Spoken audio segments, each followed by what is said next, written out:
I'm uninviting my ungrateful stepdaughter from Christmas dinner after she cut contact with me despite me being by her side for 30 years. My wife Beth passed away 3 years ago and it hurt a lot. We had been together for 30 years. When I met my wife she was already a widow. Her first husband had died in a car accident. She had a daughter named Jane 43F who was 6 at the time her father passed. We married when Jane was about 10 years old. When I came into Jane's life, I had no idea how to be a parent to her. I expressed my fears to Beth and she said to just let her take the lead. I talked with Jane and told her that I knew I could never replace her dad and was not trying to. However, I would be willing to do all the dad stuff that her dad wasn't around to do if she wanted. I drove her to practices, attended every performance, stayed up late to help her study for math tests, taught her to drive, shared my love of fantasy literature and Star Trek. Our relationship was always hot and cold though. While she seemed happy, I was never dad, or stepdad, or even Uncle Sam. I was always just Sam. Beth and I had a son, Tom 32M, and a daughter, Christy 29F. Jane has a reasonable relationship with her half-siblings considering their 14-year age difference. A year or so after Christy was born, Jane became sullen and despondent. After talking with Beth, I offered to adopt Jane. Beth and I had sat her down and made the offer. We thought that after the birth of Christy she was feeling left out. It backfired horribly. Jane said she didn't want my stupid effing name. I tried to explain that she wouldn't need to change her name, but she started screaming at me that she didn't want my stupid effing name, family or anything else. Both Beth and I told her that this response was completely unacceptable, but she kept saying nasty things to both me and Beth. I told her that her behavior was totally unacceptable and since her mom had lots of class and manners that this behavior must come from her stupid effing father's family. Beth told me that I wasn't helping and I left while she talked with Jane. A couple of days later,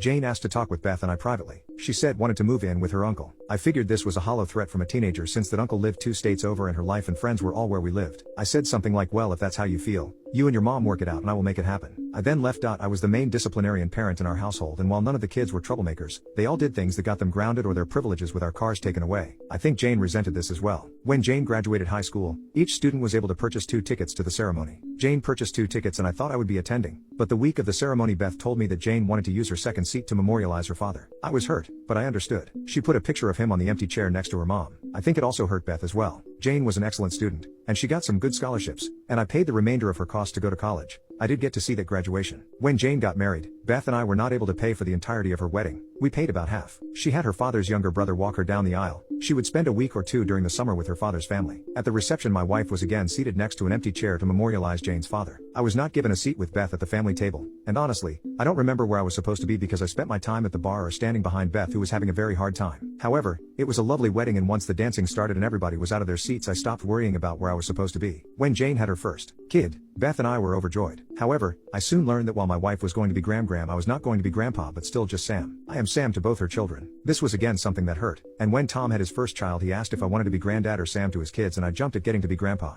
Jane ended up getting divorced about 4 years ago, shortly before Beth was diagnosed with cancer. She and her kids moved in with us and we helped her with her lawyer until everything was finalized. During my wife's last year, Jane was with us all the time. It was a huge help to both Beth and I after Beth passed. I was a wreck and mostly useless. It wasn't right, but Jane ended up doing most of the funeral preparation. I am very grateful for the help she provided. When Jane's father had died, his mother had helped with the funeral expenses and had purchased a double plot. When Jane prepared the funeral, she organized everything so that Beth would be buried next to Jane's father, her first husband. I was shocked and felt that this was done somewhat behind my back. My wife had never told me of this, but Jane assured me that this was what Beth would have wanted. I talked with Tom and Christy, and they know I intend to be cremated. Because of that, they thought that this was reasonable, and the plot was already paid for. At the memorial service, Jane was rightfully upset. She told many of the other mourners that she was now orphaned and that she and her 2 kids had no close family left. This upset Tom and Christy a lot, but I tried to explain that it was different for Jane. I talked with Jane during the memorial and told her that she does have a family that will welcome her if she wants it. She thanked me and was polite. I have not really talked with Jane since the memorial. The first year I invited Jane to all the family get-togethers just like before. Even though Tom and Christy were angry with her, I left her voicemails asking how she was doing, how her kids are. However, the last couple of years I have stopped because I never get any response. I still send her and her kids gifts for their birthdays and Christmas. I just don't actively reach out. One of the last voicemails I left I told her that all she needed to do was call and I would help her. Now,